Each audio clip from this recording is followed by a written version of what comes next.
The air is thick with smoke, the ground trembling beneath the relentless pounding of massive siege engines.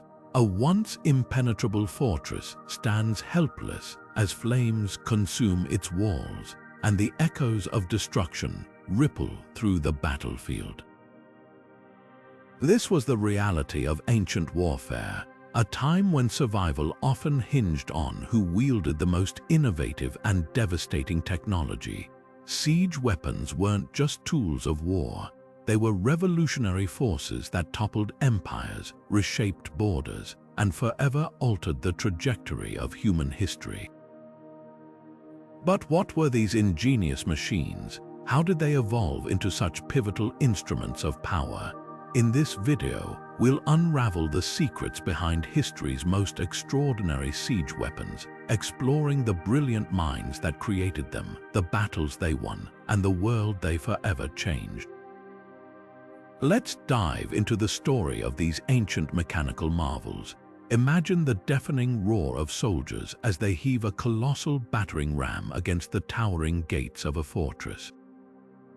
The rhythmic crash of wood against wood reverberates through the battlefield, each strike chipping away at the defenses that were once thought to be impenetrable. For the ancient warrior, this was the sound of triumph or utter dread, depending on which side of the gate they stood. The battering ram, a weapon of sheer brute force, was among the earliest and most effective tools of siege warfare. But how did this massive implement of destruction come to be, and what made it so formidable? The origins of the battering ram stretch back thousands of years to the battlefields of Mesopotamia, where it was first used by the Assyrians. These early rams were little more than enormous logs wielded by groups of men, their sole purpose being to smash through walls or fortified doors. Simple as it sounds, the battering ram was surprisingly effective, especially when paired with the relentless discipline of Assyrian soldiers. But as fortifications became stronger and defenses more complex, so too did the rams. Ingenious modifications would ensure the weapon remained one of the most feared tools of siege warfare. By the time of the Middle Ages, battering rams had evolved significantly. Engineers began to reinforce them with metal caps, creating a sharp, spear-like point at the tip to concentrate force on a smaller area. This innovation wasn't just practical, it was devastating. Fortified gates, no matter how thick or well secured, could crumble under the precision and power of these enhanced rams. But the genius didn't stop there. Protective coverings were added to shield the operators from arrows, boiling oil, or flaming projectiles hurled by defenders above. These covers, often made of wood and draped with soaked animal hides to resist fire, turned battering rams into mobile fortresses in their own right. One of the most famous uses of the battering ram can be traced to the legendary siege of Troy, immortalized in Homer's Iliad. While much of the tale is steeped in myth, battering rams were certainly among the tools that ancient armies would have relied on to breach the city's formidable walls. Centuries later, during the siege of Jerusalem in 70 AD, the Romans deployed massive battering rams, some mounted on wheels for increased maneuverability, to break through the city's gates and walls, leading to a decisive, albeit catastrophic, victory. What made the battering ram so effective wasn't just its sheer power but its simplicity. It required no complex mechanisms or advanced technology, just careful planning, teamwork, and brute strength. Yet it represented a broader realization that with the right tools and tactics, even the strongest walls could fall, and this was only the beginning. While the battering ram relied on physical force to shatter defenses, other siege weapons would soon emerge that showcased an entirely different kind of strength, engineering ingenuity. From towering siege towers to the devastating precision of catapults, the evolution of siegecraft would forever reshape the art of war. Picture this, a Roman fortress under siege, the defenders scrambling to find cover as a hail of stones and flaming projectiles rains down from the sky. The air is filled with sounds of chaos, shouts of alarm, the whistling of incoming missiles, and the thunderous crashes as they strike walls, buildings, and unsuspecting soldiers. This was the devastating power of the catapult, a revolutionary weapon that transformed siege warfare by introducing the ability to attack from a distance. Unlike the battering ram, which relied on brute force at close quarters, the catapult allowed armies to deliver destruction without ever approaching the enemy's walls, an advantage that could turn the tide of any battle. Developed initially by the Greeks and later perfected by the Romans, the catapult used principles of tension and torsion to hurl projectiles farther and with more force than ever before. At its core, the catapult harnessed stored energy, often in the form of twisted ropes, sinews, or springs, to launch heavy objects into the air. When released, this stored energy was converted into kinetic energy, propelling the projectile with astonishing speed and accuracy. The result: walls cracked, morale plummeted, and defenders found themselves constantly under siege from a seemingly invincible force. One of the earliest types of catapults was the mangonel, a design that used a simple arm and bucket mechanism to fling stones, fire parts, or other missiles. Its primary role was to bombard walls and fortifications, weakening defenses for an eventual breach. The mangonel's relative simplicity and ease of construction made it a popular choice on the battlefield.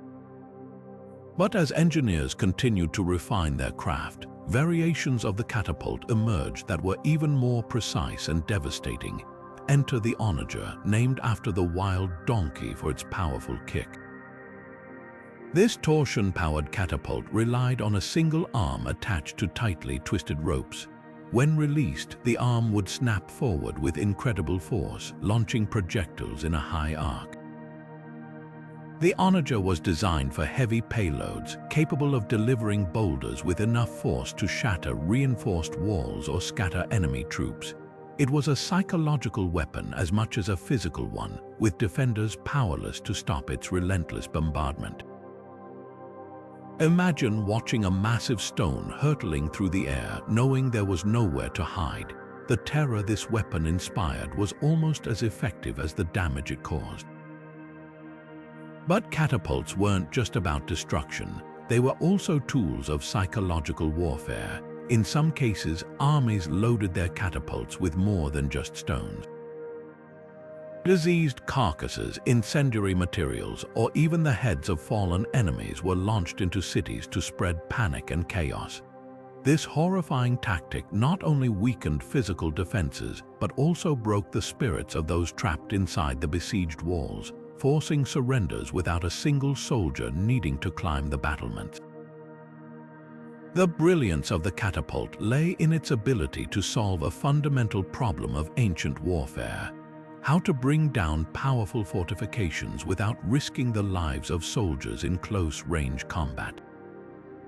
It was a masterpiece of engineering, blending creativity with a deep understanding of physics and mechanics.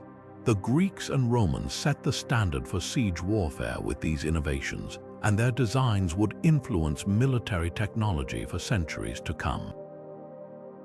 The catapult marked a turning point in how wars were fought, shifting the focus from raw manpower to ingenious engineering solutions.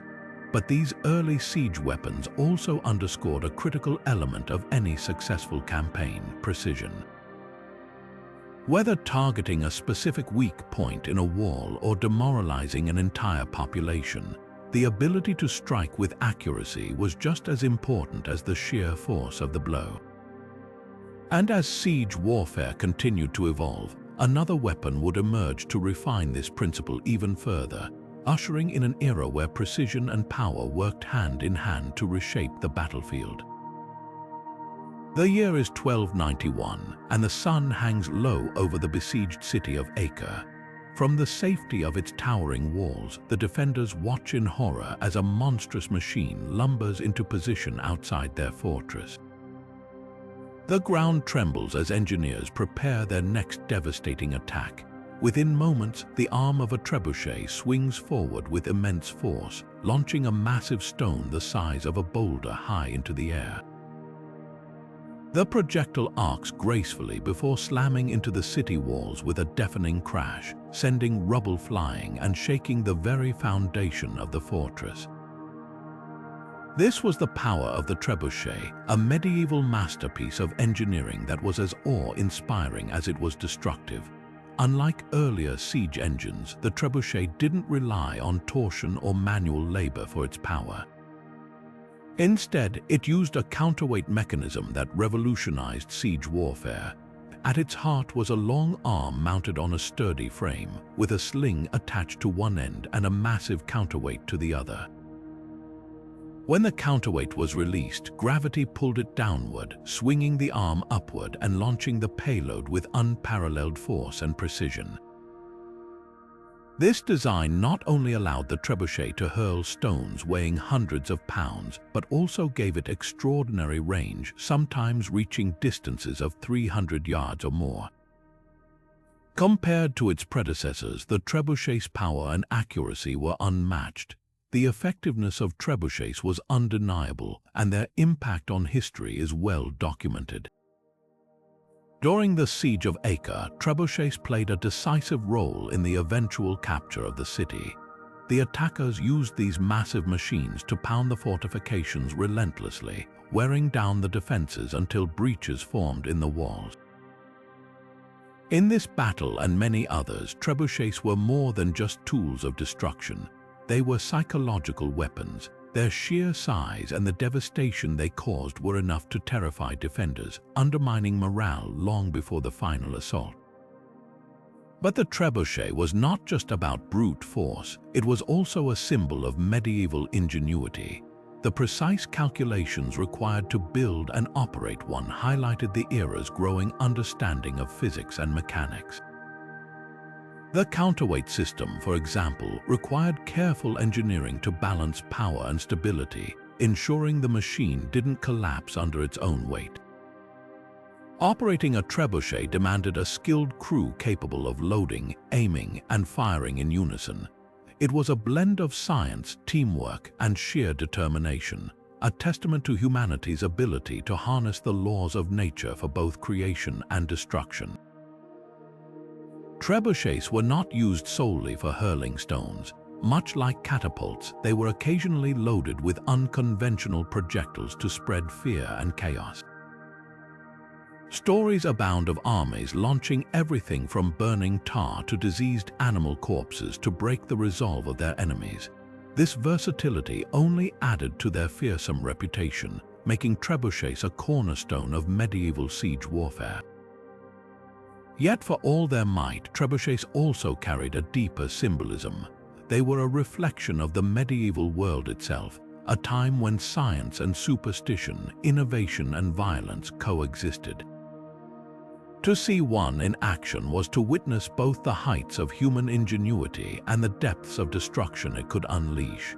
These machines were not merely weapons, they were statements of power, dominance, and the lengths to which armies would go to secure victory. So, what could rival the iconic status of the trebuchet?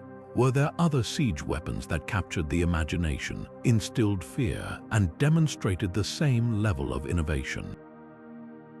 As medieval warfare continued to evolve, new tools would emerge that challenged even the mighty trebuchet in their ability to change the course of history. Let's take a closer look. The defenders peer over the edge of their battlements, hearts pounding as they see it. A towering wooden behemoth creeping steadily closer, its massive shadow stretching across the battlefield. The groaning wheels and creaking planks echo through the air as an army of soldiers pushes the structure forward, determined to breach the seemingly impenetrable fortress walls. This was the siege tower, a mobile fortress and ladder combined, designed to carry troops safely to the top of enemy defenses. Few sights on the battlefield were as terrifying as these immense towers inching their way toward a city's walls, heralding an assault that would soon be raining down from above. Siege towers were a triumph of ancient engineering, designed to overcome the greatest obstacle in siege warfare: height. Fortifications often relied on towering walls to keep enemies at bay, but the siege tower turned this advantage into a vulnerability. Built as multi-level wooden frameworks, these colossal structures were often as tall as or taller than the walls they aimed to conquer. Inside, platforms housed dozens of soldiers ready to storm the battlements, while others below pushed and maneuvered the tower closer under the protection of thick, flame-resistant covers made of wet hides or metal plating. These structures weren't just weapons, they were mobile cities of war, showcasing both tactical brilliance and brute force. The origins of the siege tower can be traced back to ancient Mesopotamia, where they were first used by the Assyrians to devastating effect. These early designs were simpler, often little more than wooden platforms on wheels, but they were enough to give the Assyrians an edge in storming walled cities.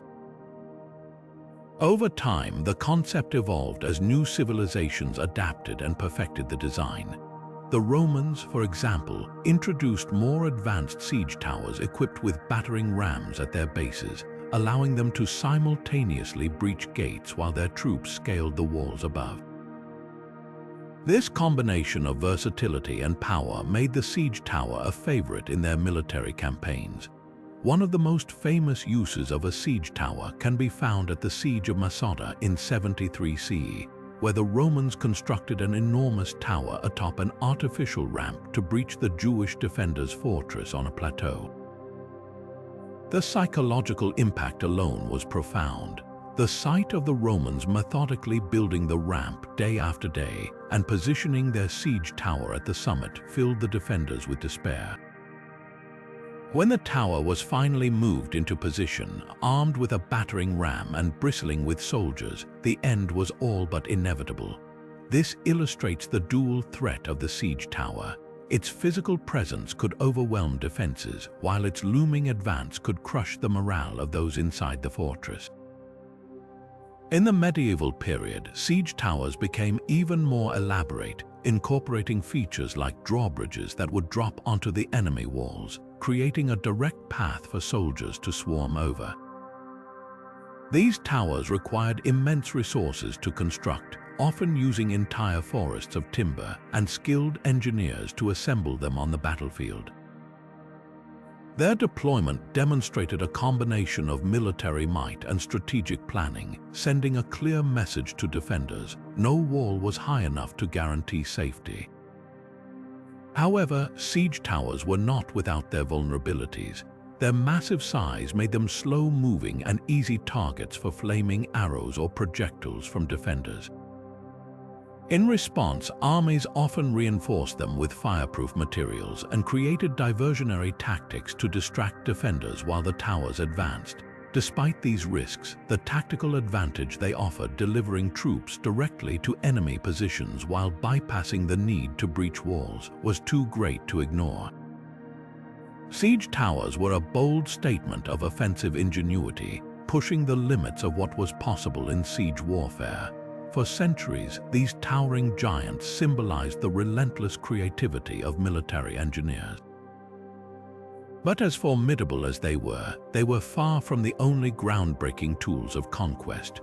With siege warfare constantly evolving, other weapons emerged that would challenge even the dominance of the mighty siege tower. Let's turn our attention to these innovations that forever changed the battlefield. As the sun rises over an ancient battlefield, the calm is shattered by a sound both haunting and mechanical: the sharp release of torsion ropes twisted to their limit. A massive bolt slices through the air, traveling with blinding speed and unerring precision before slamming into its target. This is the Ballista, a weapon that brought together the elegance of precision and the raw power of ancient artillery, forever cementing its place in the rich history of siege warfare.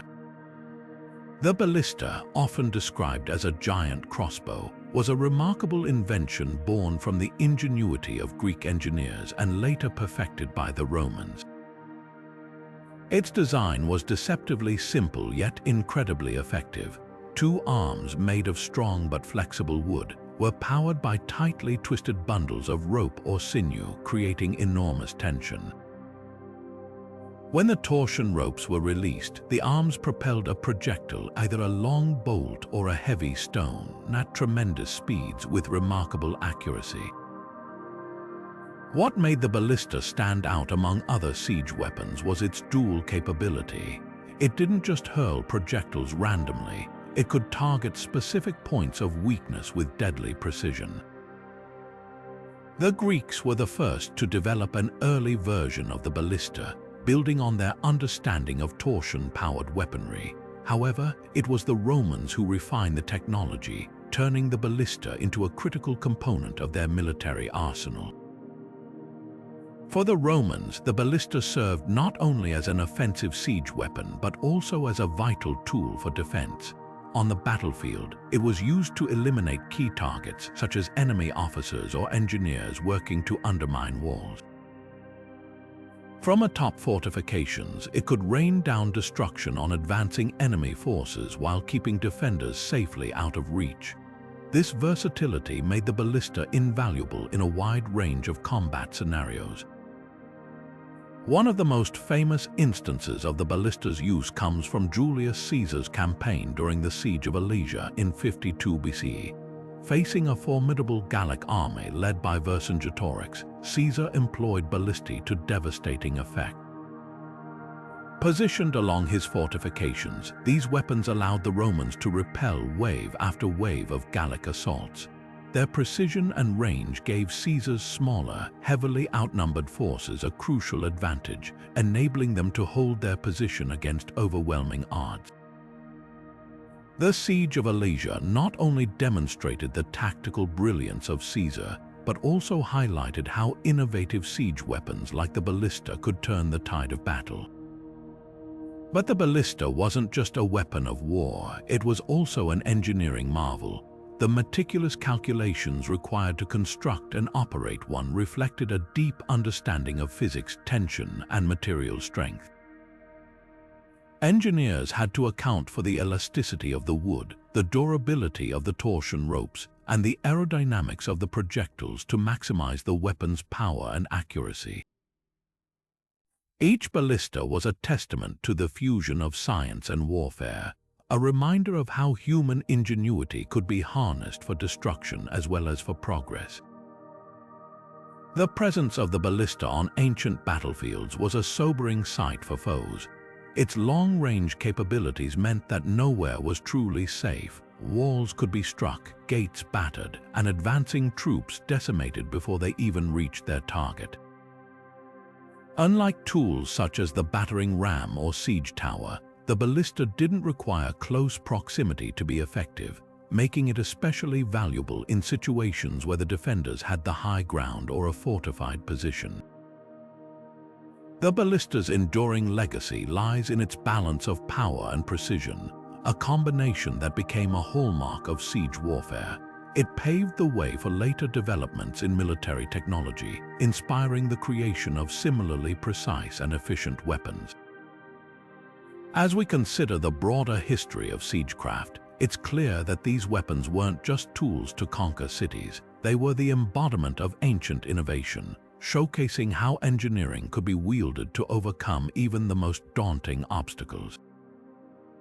While the ballista may one day have been replaced by gunpowder artillery, its influence lingered, a reminder of an era when human ingenuity and the art of war were inextricably linked. The scene is chaos. Enemy ships burst into flames, their crews leaping overboard in a desperate bid to escape the inferno. The fire clings to the water's surface, spreading with an unnatural fury, its searing heat engulfing everything in its path. Nearby fortifications suffer a similar fate as a wave of liquid fire cascades over their walls, burning indiscriminately and refusing to be extinguished. This was Greek fire, the Byzantine Empire's most fearsome and mysterious weapon, a tool so potent and so cloaked in secrecy that it would terrify enemies for centuries while its formula faded into legend. Greek fire wasn't just a weapon, it was psychological warfare incarnate. First documented in the 7th century during the Byzantine defense of Constantinople, this incendiary substance was unlike anything the world had seen. The fire was said to burn on water, adhere to surfaces, and resist conventional methods of extinguishment, such as dousing it with water or sand. Its unrelenting nature made it a nightmare for naval fleets, which were often the primary targets of its deployment. Imagine being an enemy sailor watching in horror as an unstoppable inferno consumed vessel after vessel, knowing there was nothing you could do to stop it. The exact composition of Greek fire remains one of history's most enduring mysteries. Historians and chemists alike have speculated on its ingredients. Proposals range from crude oil and pitch to sulfur, quicklime, and even saltpeter. But the Byzantines kept its formulation a closely guarded secret, ensuring that it would die with their empire. Beyond its composition, the delivery method of Greek fire was equally ingenious. Byzantine ships were equipped with siphons, essentially early flamethrowers, that could spray the substance onto enemy vessels, igniting them from a safe distance. On land, Greek fire was used in specialized grenades crafted from clay jars, which could be hurled at advancing troops or siege engines. This versatility added to the weapon's deadliness, cementing its reputation as a game-changer in both naval and ground warfare. But Greek fire wasn't just about destruction, it was about survival. For the Byzantines, it was a lifeline during some of the empire's most desperate moments. During the First Arab siege of Constantinople in the year 678, the Byzantines used Greek fire to annihilate the Arab fleet, turning the tide of a battle that could have otherwise ended their empire. Similarly, in the 10th century, Greek fire helped repel invasions by the Bulgars, showcasing its strategic importance in defending Byzantine territory. In these moments, Greek fire wasn't merely a weapon of war, it was the shield that protected a civilization. The weapon's secrecy was as much a part of its power as its destructive capabilities. Only a select few within the Byzantine military's upper echelons knew its recipe and the exact method of deployment. This secrecy ensured that even if Greek fire was captured or observed in action by enemies, its replication would remain impossible. Historians believe this guarded approach was a deliberate strategy to maintain an edge over adversaries who might otherwise emulate or counter this devastating weapon. The mystique surrounding Greek fire only added to its psychological impact, as many in the ancient world saw it as a kind of divine punishment, proof that the Byzantines had the favor of the heavens. Even centuries after its use, Greek fire remains an enigma. While modern historians and scientists have made strides in understanding ancient chemistry, no one has definitively reconstructed this legendary weapon. Its enduring legacy lies not just in its destruction, but in the fear and fascination it inspired. Greek fire has achieved an almost mythological status, embodying the ingenuity and secrecy that defined ancient siegecraft. It reminds us of an era when innovation wasn't just about technology, it was about strategy, adaptation, and the art of keeping one step ahead of your enemies. So far, we've seen how human inventiveness, whether through brute force or tactical precision, shaped the tools of siege warfare. But Greek fire stands out as a testament to how mystery and the fear of the unknown could be just as effective as the weapons themselves. Let's now continue exploring how secrecy and creativity shaped the evolution of ancient siege weapons and the lengths to which civilizations would go to maintain their edge. As the siege began, the defenders of Rhodes looked across the battlefield and saw it, a monumental structure slowly advancing toward their city, casting an ominous shadow that stretched across the landscape. This was the Helepolis, the city-taker, an engineering marvel so massive and destructive that its very approach struck fear into the hearts of those defending their stronghold. Designed under the direction of Demetrius I of Macedon in the 4th century BCE, This colossal siege engine represented the pinnacle of ancient military ingenuity and ambition. The Helepolis wasn't just a siege tower, it was a fortress on wheels towering at over 100 feet tall and nearly 50 feet wide. Its name alone, meaning taker of cities, reflected its intended purpose to overwhelm even the mightiest fortifications. Constructed during the Siege of Rhodes in 304 BC, this mammoth device was outfitted with a staggering array of weaponry and reinforced with metal plates to withstand enemy fire.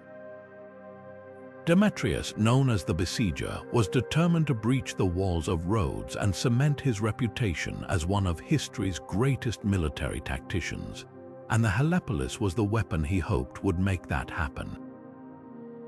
The design of the Helepolis was as intricate as it was imposing. It was divided into multiple levels, each housing different kinds of weaponry designed to rain destruction on defenders. Archers and slingers manned the upper levels, providing a deadly shower of arrows and stones to suppress enemy forces stationed on the walls. Meanwhile, the lower levels housed catapults capable of launching massive projectiles, battering the Rhodesian fortifications with relentless force. The base of the tower was equipped with large battering devices, ready to smash through any gates or defensive structures that stood in its path. Every element of its design was calculated to maximize its offensive capabilities while also protecting the soldiers who operated it. What made the Helepolis a marvel wasn't just its size or armament, it was the sheer complexity of its construction. The entire structure was built on massive wheels, allowing it to be slowly rolled across the battlefield toward the walls of Rhodes. To protect it from fire arrows and other countermeasures, its wooden frame was covered in iron plating and layers of animal hide soaked in water to make it fire-resistant. This attention to detail highlighted how far engineers of the time were willing to push the limits of ancient technology, using every resource and bit of knowledge available to create a weapon unlike anything the world had seen before. However, the Helepolis's grandeur came with immense logistical challenges. Its enormous size made it difficult to maneuver, and its weight required an army of men and oxen to move it forward. Additionally, its slow progression across the battlefield gave the defenders of Rhodes precious time to devise countermeasures. Recognizing the threat it posed, the Rhodians launched a relentless defense, employing catapults to fire at its wheels and attempting to set it ablaze with fire arrows.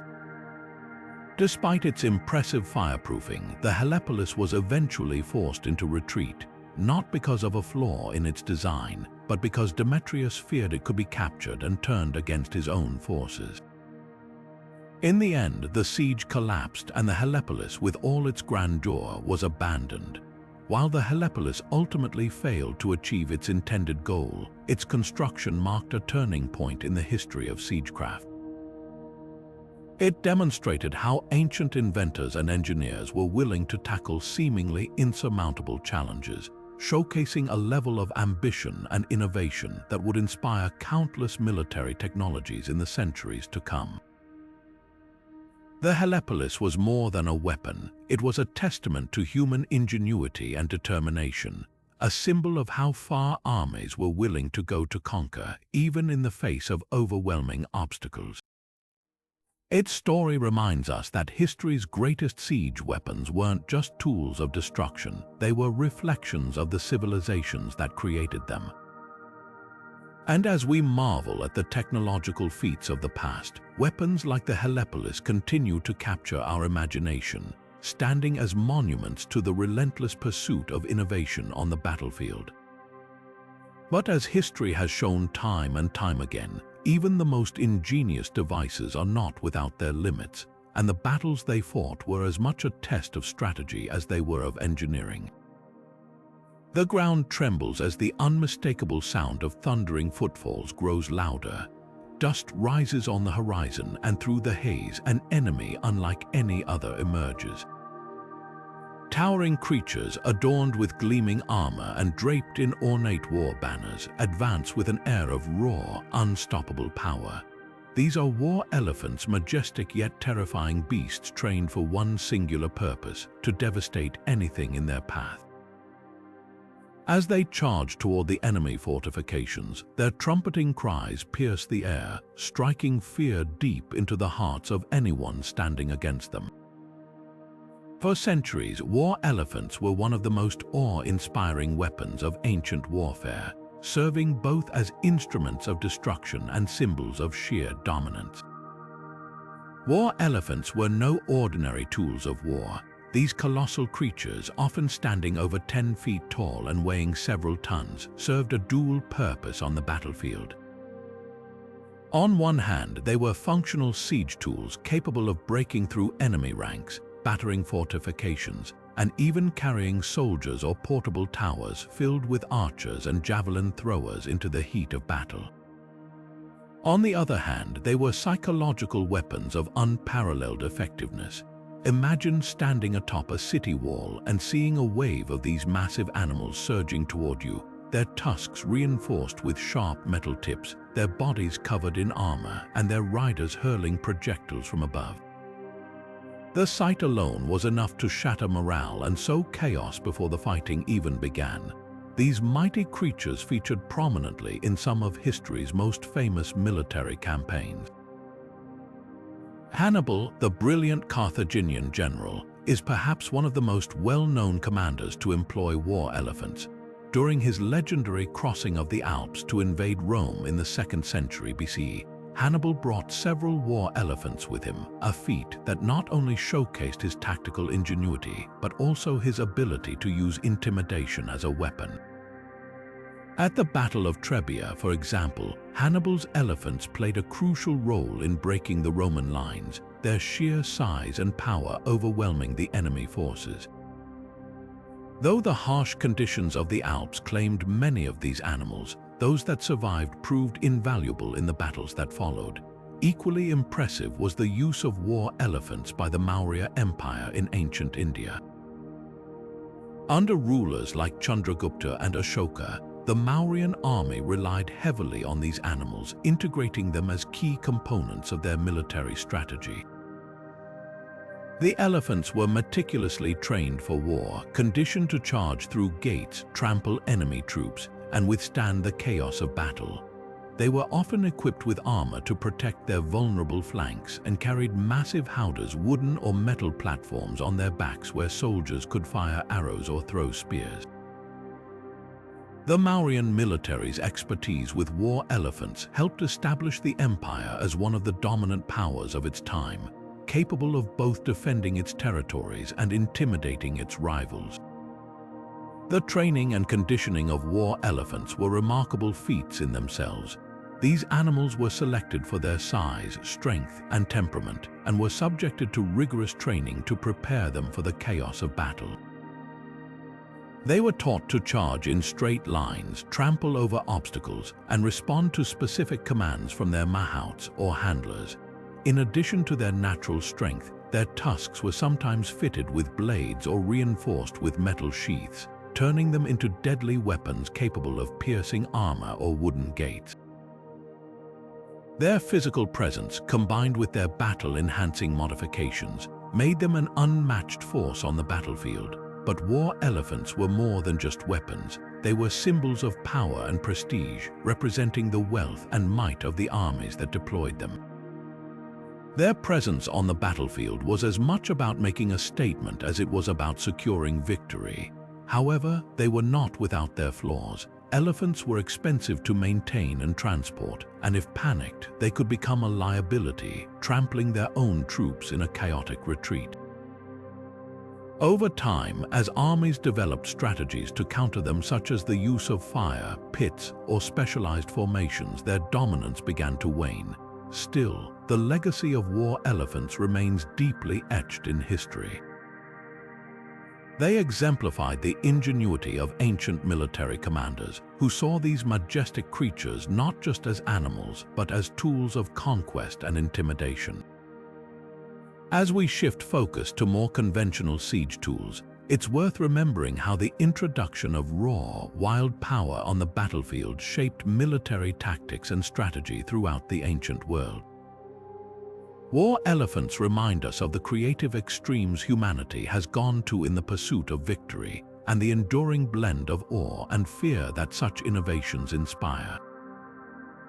Not all siege weapons were towering constructs or massive machines of destruction. Some were small, simple, and unassuming, but no less effective in shaping the course of battle. Enter the Plumbata, a lead-weighted dart that proved to be a remarkable tool in the hands of Roman soldiers. Unlike the colossal siege engines meant to batter down walls or intimidate defenders, the Plumbata worked with quiet efficiency, disrupting enemy formations and picking off defenders with deadly precision. While often overshadowed by the more dramatic innovations of ancient warfare, this lightweight but lethal weapon played a critical role in sieges and battles alike, demonstrating the importance of versatility in warfare. The design of the Plumbata was ingenious in its simplicity. Each dart, typically around a foot long, was crafted with a wooden shaft, an iron tip for piercing armor, and a lead weight near its base to provide balance and momentum. These darts were small enough to be carried by individual soldiers, often attached to their shields for quick access, but powerful enough to cause significant damage.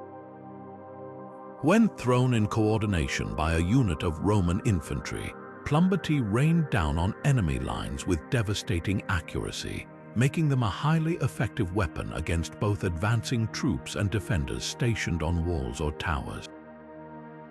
One of the Plumbata's key advantages was its versatility.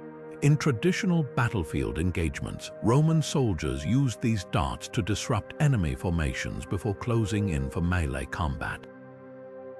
Picture a wave of darts soaring through the air, striking enemy soldiers with enough force to penetrate their shields or pierce through lighter armor.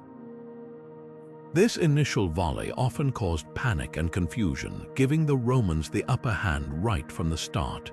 But in sieges, the Plumbata's utility became even more apparent. Defenders perched atop fortress walls often relied on their elevated position to rain projectiles down on attacking forces. The Plumbata, with its exceptional range and accuracy, allowed Roman soldiers to fight back effectively, targeting exposed defenders and forcing them to abandon their advantageous positions. One historical account that underscores the Plumbata's value comes from the late Roman Empire, during which these darts became a standard part of Roman military equipment. Despite the empire's challenges during this period, the Plumbata's use in both offensive and defensive strategies showcased its enduring effectiveness. Even as larger siege weapons dominated the battlefield, the Plumbata's portability and ease of use made it a reliable tool in a soldier's arsenal. It was particularly useful in situations where larger, more cumbersome weapons were impractical, proving that even the smallest innovations could make a big difference. What truly set the Plumbata apart was its accessibility. Unlike massive siege engines that required a team of engineers and heavy labor to construct and operate, the Plumbata could be carried and deployed by individual soldiers. This portability meant that it could be used in virtually any combat scenario, from open battles to prolonged sieges. Its lightweight design ensured that soldiers could carry multiple darts without being encumbered, giving them the ability to launch repeated volleys and maintain pressure on their enemies. In many ways, the Plumbata represents the ingenuity of ancient military tactics, the understanding that versatility was just as crucial as raw power in determining the outcome of a battle. The Plumbata also offers a fascinating contrast to the larger, more dramatic siege weapons we've explored so far. Where the Trebuchet or Battering Ram relied on overwhelming force to achieve their objectives, the Plumbata thrived on precision and efficiency. It highlights an important principle of ancient warfare, that not every tool needed to be monumental to be transformative. Whether used to weaken defenders, disrupt enemy formations, or simply sow chaos in the ranks of an opposing force, the Plumbata proved that sometimes it's the smallest weapons that leave the deepest impact. As we reflect on the wide range of weapons employed in ancient siege warfare, From towering siege towers to humble darts like the Plumbata, one thing becomes clear: success on the battlefield wasn't just about having the biggest or strongest weapons. It was about adaptability, precision, and the ability to outthink one's opponents. The Plumbata may not have the same mythical allure as Greek fire or the imposing presence of war elephants, but its role in ancient warfare was no less significant, a testament to the enduring power of ingenuity in the art of war. The Romans were masters of adaptation, innovation, and sheer engineering prowess, and nowhere was this more evident than in their suite of siege engines.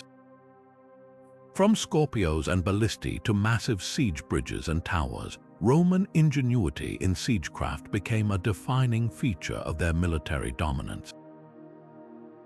These tools of war weren't just weapons, they were carefully designed instruments of strategy, precision, and overwhelming force, crafted to overcome even the most daunting of fortifications. By combining tactical expertise with cutting-edge technology, the Romans transformed siege warfare from a test of brute strength into a calculated art form.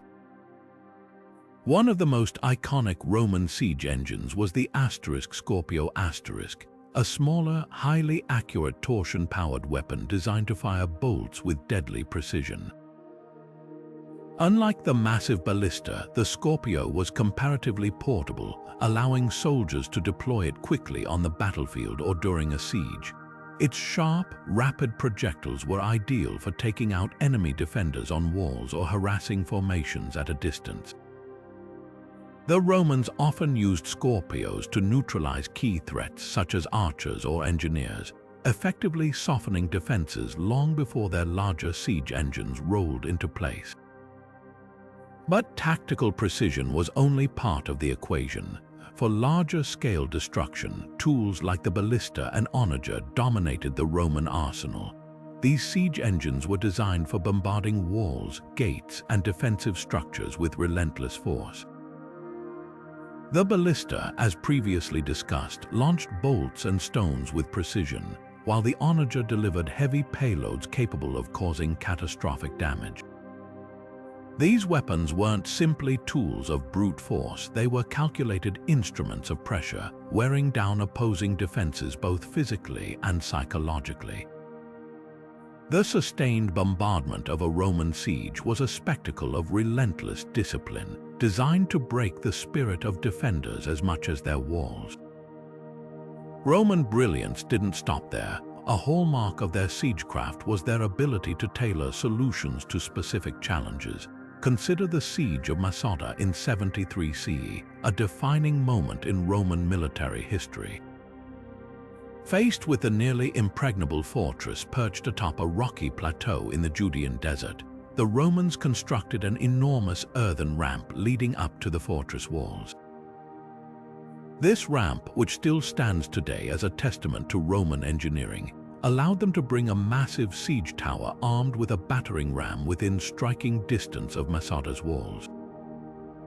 The feat required immense manpower, careful planning, and unwavering determination, showcasing the lengths to which the Romans were willing to go to secure victory. Similarly, at the Siege of Jerusalem in 70 CE, Roman methods exemplified the calculated precision of their siege tactics. Under the command of Titus, Roman forces used a combination of siege towers, battering rams, and circumvallation, encircling the city with walls of their own to trap defenders and cut off supplies. The Romans' ability to coordinate their siege engines while maintaining pressure on the city over several months ultimately led to Jerusalem's fall. This siege not only demonstrated the practical application of Roman technology, but also reflected their broader strategy of wearing down their enemies through persistence and engineering superiority. Perhaps one of the most innovative tools in the Roman arsenal was the siege bridge. Designed to traverse moats or other obstacles, these mobile bridges connected siege towers to enemy walls, creating a direct path for soldiers to storm a fortress. This kind of ingenuity exemplified the Roman commitment to overcoming any defensive measure, no matter how formidable.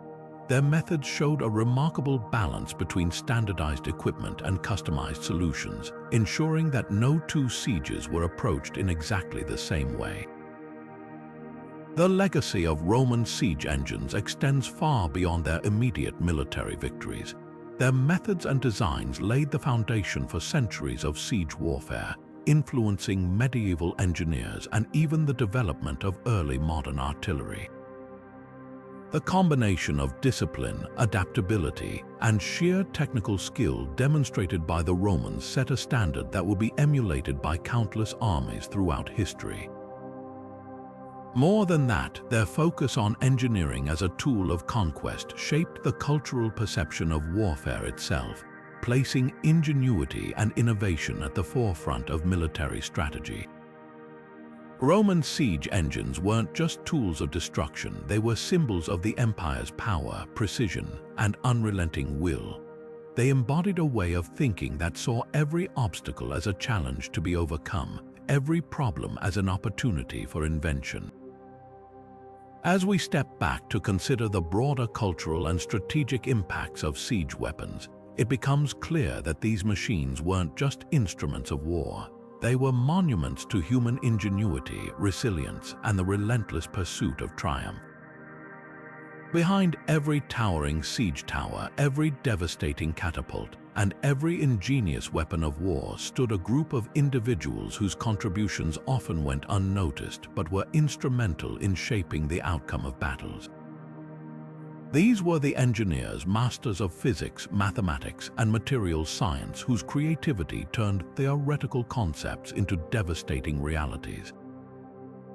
While kings, generals, and armies often take center stage in historical accounts, it was the brilliance of these engineers that made so many of the ancient world's most famous sieges possible. Their ability to blend scientific principles with practical applications not only transformed warfare but also left an enduring legacy of innovation. Take, for instance, Archimedes, one of history's most celebrated engineers, mathematicians, and inventors. During the siege of Syracuse in 212 BC, Archimedes' contributions became the stuff of legend. The ancient Greek city of Syracuse faced an overwhelming Roman invasion, and it was Archimedes who devised extraordinary defensive measures to protect his people. Using his deep understanding of mathematics and mechanics, Archimedes developed a variety of war machines designed to keep the Romans at bay. Among these were massive catapults capable of hurling projectiles at incredible distances and cranes equipped with grappling mechanisms to lift and capsize Roman ships. One account even credits Archimedes with inventing a system of mirrors to concentrate sunlight and set enemy ships ablaze. Though the historical accuracy of this death ray is still debated, it highlights the almost mythical reputation that engineers like Archimedes earned through their creativity and ingenuity. But Archimedes was far from the only example. Across the ancient world, engineers played critical roles in both offensive and defensive siegecraft. Building a siege engine was no small feat. It required a deep understanding of physics to calculate trajectories, tension, and load-bearing structures. Engineers also needed a mastery of materials science, selecting woods, metals, and other resources that could withstand the tremendous forces involved in operating machines like Ballistae or Trebuchets. Mathematics was a cornerstone of their work, whether determining the angle of a projectile's arc or the geometry needed for a battering ram to deliver maximum impact. These disciplines, blended seamlessly by ancient engineers, became the foundation for military campaigns, turning what could have been months of futile attacks into swift and decisive victories. In many cases, engineers weren't just designing weapons, they were solving problems on the battlefield in real time. When faced with unique geographical or architectural challenges, they adapted their designs, creating custom solutions tailored to the specific nature of each siege. At the Siege of Masada, Roman engineers built an enormous earthen ramp to overcome the fortress's nearly impenetrable position at the top of a rocky plateau. This feat required not only manpower and determination, but also precise calculations to ensure the ramp's stability as it rose higher and higher toward the fortress walls. Similarly, during Julius Caesar's siege of Alasia in 52 BC, Roman engineers demonstrated remarkable ingenuity by constructing a double line of fortifications, one to keep the defenders trapped inside the city and another to protect the besieging army from reinforcements attempting to break the siege. The success of both campaigns was as much a testament to engineering expertise as it was to military strategy. Perhaps more than anything, ancient engineers were innovators. They weren't just replicating existing designs, they were constantly experimenting and improving.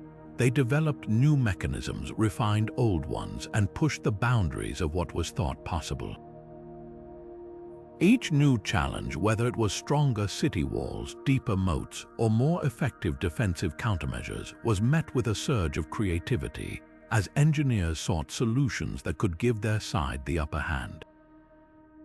The work of these engineers didn't end with the siege itself.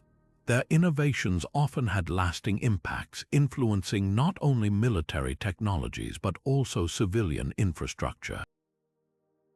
The same principles used to build siege engines were later applied to construct aqueducts, bridges, and other architectural marvels that defined ancient civilizations. In this way, their legacy extended far beyond the battlefield, shaping the world we live in to this day. It's easy to marvel at the massive siege towers or the precision of a catapult and forget about the minds that made them possible. But the engineers of the ancient world deserve recognition as the true architects of both conquest and defense. Their ability to blend science, creativity, and practicality not only changed the course of history, but also serves as a reminder of how human ingenuity can rise to meet even the most daunting challenges. So, the next time we picture armies storming city walls or devastating fortifications, let's also remember those working quietly behind the scenes, designing the tools that made it all possible. After all, without the engineers, even the greatest armies in history might never have triumphed. The clash of armies has always been more than a contest of strength or strategy, it's a battle of the mind. Throughout history, siege weapons have served not only as tools of physical destruction, but also as instruments of psychological warfare, designed to break the will of defenders long before their walls or gates could be breached. The sheer sight, sound, and destructive power of these devices were often enough to sow terror, confusion, and despair among those trapped behind fortifications. In many cases, the fight was won not by overwhelming firepower, but by the fear these weapons instilled, rendering defenders incapable or unwilling to continue the struggle. Imagine standing atop a city wall, staring out at a trebuchet being methodically assembled by the besieging army. You hear the distant hammering of wood and the creak of ropes being tightened, and you know what's coming. The trebuchet, towering at over 50 feet tall, becomes a grim symbol of your impending fate. Its arm swings forward with a resonating crash, hurling a massive boulder over the walls and into the heart of the city. Buildings collapse, dust fills the air, and panic spreads like wildfire. For many defenders, the sight of a trebuchet in action wasn't just terrifying, it was demoralizing.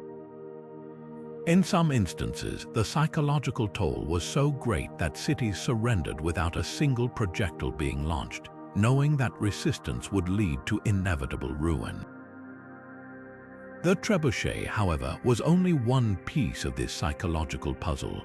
The battering ram, with its thunderous rhythm and relentless forward advance, brought a similar sense of dread. The sound alone, a rhythmic pounding that grew louder and more threatening with every strike, signified that the impenetrable gates you had relied on for safety were now mere moments away from splintering apart.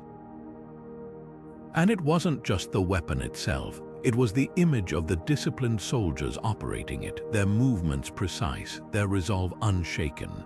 Each strike of the ram was a reminder that the attackers were organized, focused, and unstoppable. That kind of psychological pressure could erode even the strongest morale, often forcing defenders to abandon their positions before the gates were finally breached. Few weapons, however, embody the concept of fear as thoroughly as Greek fire. The mere rumor of its presence was often enough to spark panic. Its unearthly flames, impossible to extinguish with water, spread uncontrollably, consuming everything in their path. To defenders in wooden fortifications or on ships, Greek fire wasn't just a weapon. It was a harbinger of doom, a force that defied the natural order and seemed to burn with supernatural intent. Its reputation alone could demoralize armies before the first drop had even been unleashed. Imagine being on the receiving end of such devastation, watching your comrades desperately trying to extinguish flames that clung to water, to wood, even to flesh. For many, it must have felt like a divine punishment, further deepening the mental toll of battle. Even war elephants, as massive and powerful as they were, played just as much on the mind as on the battlefield itself.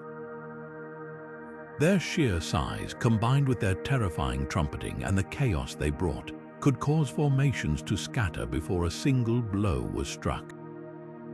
Many armies that faced war elephants for the first time found themselves paralyzed by fear, not knowing how to counter such an overwhelming force.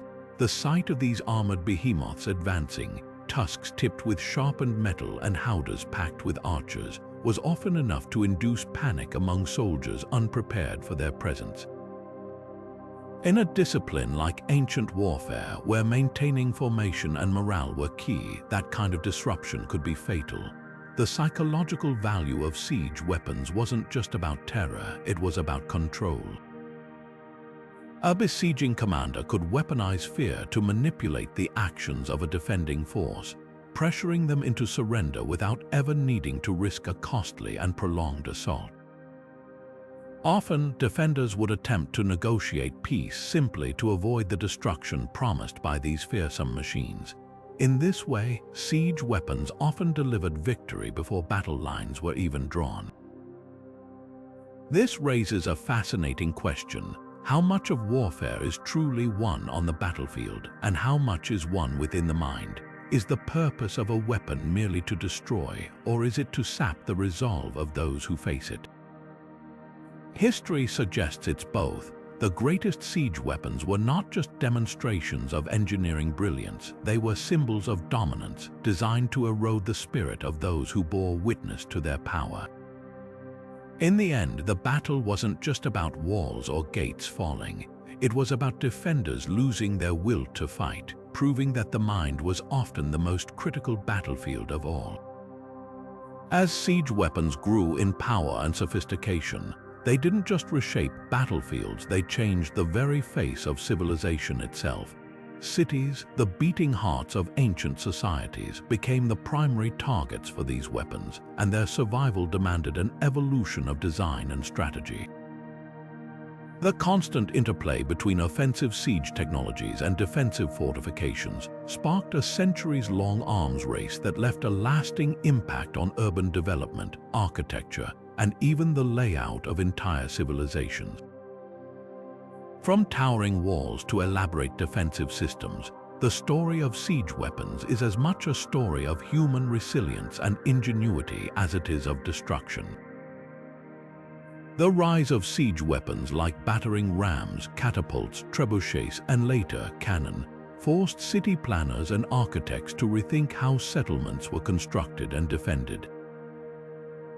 In the early days, simple stone walls may have sufficed to protect a town, but as siege technology advanced, these defenses quickly became inadequate. Walls grew thicker to absorb the impact of projectiles, and their height was increased to make scaling them more difficult. Defensive structures became increasingly complex, incorporating outer walls, bastions, and towers to provide overlapping fields of fire against attackers. Every new development in siegecraft was met with a corresponding innovation in fortification, setting the stage for a centuries-long evolution in urban design. Perhaps the most famous example of defensive ingenuity can be found in the Theodosian walls of Constantinople, constructed in the 5th century CE. These walls, built under the reign of Emperor Theodosius II, were a masterpiece of defensive engineering. Spanning over 4 miles, they consisted of a triple-layered system of walls and a massive moat, creating a near-impenetrable barrier around the city. The outermost wall stood 26 feet tall, while the inner wall loomed at nearly 40 feet, each reinforced with numerous towers for archers and artillery. The moat, meanwhile, added an additional layer of protection, making it nearly impossible for siege towers or battering rams to reach the main walls. For centuries, these defenses withstood some of history's most formidable sieges, including repeated assaults by the Huns, Arabs, and Bulgars. It wasn't until the advent of gunpowder artillery, specifically the massive cannons used by the Ottoman Empire, that the Theodosian walls were finally breached in 1453. Another significant architectural response to siege technology came in the form of concentric castles, a hallmark of medieval Europe. These fortifications were designed with multiple layers of defense, typically featuring an outer curtain wall and an inner keep, both surrounded by protective moats or ditches. Attackers would have to breach multiple barriers while under constant fire from defenders stationed in high towers. The famous Crac des Chevaliers in modern-day Syria is a prime example. This 12th century fortress, constructed by the Knights Hospitaller, featured a double set of walls and a large, elevated interior keep, making it one of the most formidable castles of its time. The design allowed defenders to retreat to higher ground if the outer defenses were breached, ensuring that an attacking army faced relentless resistance at every stage. Moats and water defenses also became essential components of urban and castle design during the rise of siege warfare. While often depicted as picturesque features of medieval castles, moats served a vital defensive purpose. By creating a physical barrier around a structure, they rendered battering rams and siege towers ineffective, as these weapons could not cross the water. In addition, moats often forced attackers into narrow choke points, making them vulnerable to sniper fire or counteroffensives. Some cities even built canals or flood systems that could be used to inundate surrounding land, turning potential staging grounds for siege engines into impassable marshes. This constant tug of war between offensive and defensive advancements reflected the broader interplay between war and innovation in human history. As siege weapons grew more destructive, cities responded not only by enhancing their defenses but also by altering their urban layouts. Settlements became more centralized, often clustering critical infrastructure and populations within the relative safety of fortified walls. Strategic locations such as hilltops, river crossings, and islands became the preferred sites for cities and castles, as natural barriers added an additional layer of security. In many ways, the cities we know today bear the marks of this ancient arms race, whether in the form of preserved medieval walls, ancient moats, or the grid-like patterns of streets designed to control movement and channel attackers.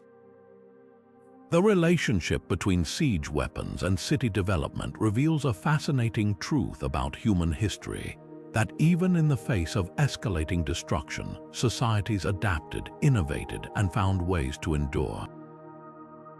The relentless cycle of offense and defense didn't just transform warfare, it shaped the very foundations of the cities and civilizations we call home.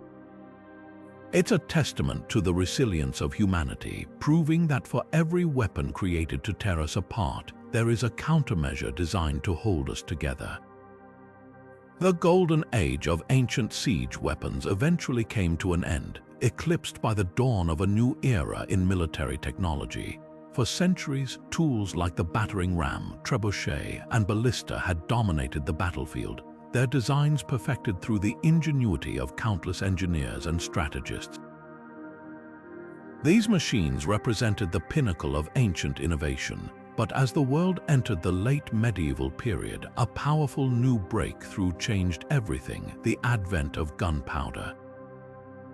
This single invention ushered in a seismic shift in warfare, rendering many of the traditional siege weapons of the past obsolete and marking the transition into the age of modern warfare. Gunpowder, first developed in China and gradually adopted by European armies by the 14th century, paved the way for the rise of artillery, most notably cannons. Unlike their medieval predecessors, cannons relied not on human or mechanical energy, but on the explosive power of gunpowder to propel heavy projectiles with tremendous force. This fundamentally altered the dynamics of siegecraft. While trebuchets and catapults relied on precision and persistence to batter down walls over time, cannons could deliver massive destruction with just a few well-placed shots. Walls that had stood firm against centuries of attacks from rams, trebuchets, and siege towers now crumbled like paper before the raw power of gunpowder artillery. The game-changing nature of this new technology can be best illustrated by the fall of Constantinople in 1453.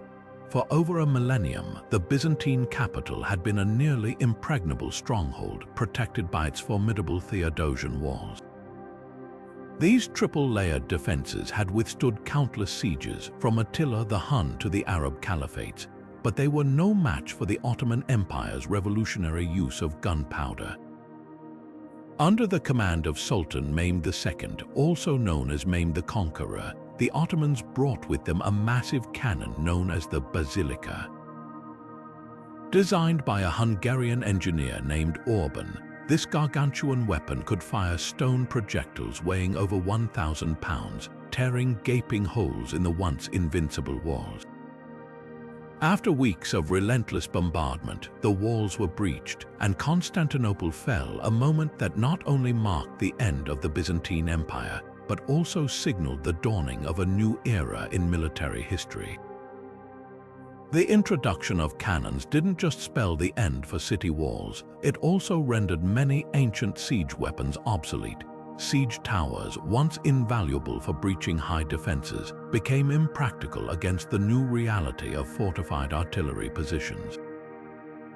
Battering rams, which relied on close-range combat to break through gates, were overshadowed by the long-range capabilities of cannon fire. Even the once mighty trebuchet, with its awe-inspiring ability to hurl massive stones, was no longer competitive compared to the speed, power, and versatility of gunpowder artillery. This technological revolution forced cities and military strategists to adapt. Defensive architecture underwent a dramatic transformation to counter the destructive power of cannons. High medieval-style walls gave way to lower, thicker, sloped fortifications known as bastions, designed to absorb or deflect cannon fire. Star forts, with their geometric precision and angular designs, became the new standard in fortifications during the Renaissance, emphasizing the need for both offense and defense to evolve hand in hand with technological advancements. However, as we look back on the decline of ancient siege weapons, it's important to recognize their lasting legacy. These machines represent a time when war was not solely about destruction, but about creativity and innovation. They were the product of minds that sought to overcome impossible odds with clever solutions, transforming the art of war into a discipline of precision, engineering, and strategy. Even as technologies like gunpowder made these weapons obsolete, their influence endured. Many of the principles behind ancient siegecraft, such as the importance of logistics, resourcefulness, and engineering expertise, remained central to military strategy well into the modern era. The rise of gunpowder and cannons did not erase the lessons learned from centuries of siege warfare. It built upon them. The trebuchet, battering ram, and ballista may belong to the past, but their impact can still be felt in the evolution of military technology and the way wars are fought today. They remind us of the ingenuity and determination of those who came before us, constantly pushing the boundaries of what was possible. In the end, the decline of ancient siege weapons wasn't just an end, it was the beginning of a new chapter in the ever-changing story of human conflict and invention. As we bring our journey through the world of ancient siege weapons to a close, it's impossible not to marvel at the sheer ingenuity and determination of the people who created them. From the raw power of the battering ram to the precision of the ballista and the devastating reach of the trebuchet, these were not just tools of war, they were triumphs of human creativity. Each one was a solution to an unimaginable challenge, a testament to the resilience and resourcefulness of those who sought ways to overcome seemingly insurmountable obstacles. These weapons weren't merely about destruction, they reflected the spirit of innovation that has driven humanity for millennia. When faced with towering city walls or impenetrable fortresses, the minds of ancient engineers conjured remarkable machines that combined physics, mechanics, and tactical brilliance. They took the materials and knowledge available to them and pushed the boundaries of what was thought possible, leaving behind a legacy of invention that continues to inspire awe. But beyond the machines themselves, these siege weapons reveal something profound about human history. They remind us that every challenge, no matter how daunting, has the potential to spark ingenuity and progress.